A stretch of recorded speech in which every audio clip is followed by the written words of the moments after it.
Ben Carpenter. In your new book, The Bigs, you talk about climbing the corporate ladder. You rose to become the CEO of Greenwich Capital. Now you're sharing these lessons with a whole new group of students. Why are you doing it?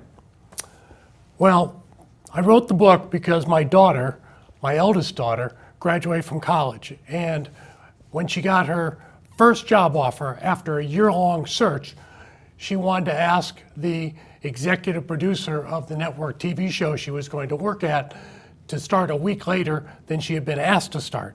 And the reason she wanted to do that is she wanted to go apartment hunting. And when I heard that, my head almost exploded. I wasn't angry at her, but I was just scared because I understood that she didn't know what the real world was going to demand of her. Do you think most students, whether it be in high school and college, are deficient in the ways of business? They're not taught money management skills, they're not taught business skills, and they should be, maybe even in high school.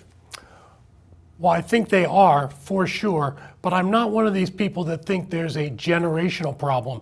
I was just as uninformed as my daughter was, and I talk about that very much in the book. So I think that almost everyone graduates from school without understanding what it takes to succeed in the real world. And in my case, I did make a lot of mistakes along the way that I talk about in the book, but I was given the chance to recover from those.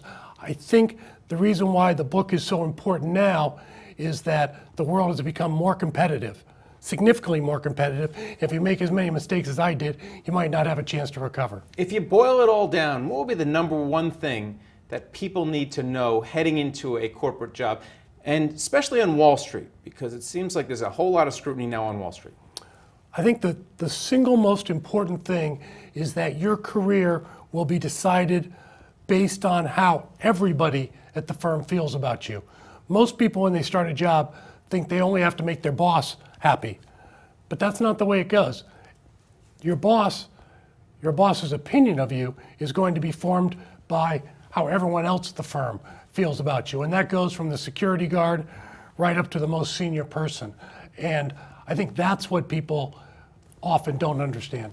Now, your daughter's not going to work on Wall Street, but you worked on Wall Street almost your entire career.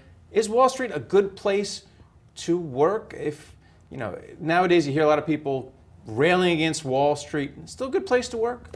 I don't think Wall Street is going to be quite as much fun or quite as lucrative as it was during the past 30 years, but I still believe it's going to be significantly more fun than most careers. And that's because Wall Street in general is determined by the markets. And the markets are unpredictable and they're exciting, and every day you walk in and there's something new happening. The other thing about Wall Street is there's all sorts of jobs on Wall Street. Not everyone is a salesman or a trader. All sorts of skill sets can be utilized, but the fundamental business relates to the markets, and the markets are exciting, and they're going to continue to be exciting in the future. It's big time. That's why you wrote The Bigs. Exactly. Thanks a lot, Ben Carpenter. Thank you, Greg. And thank you for watching The Street.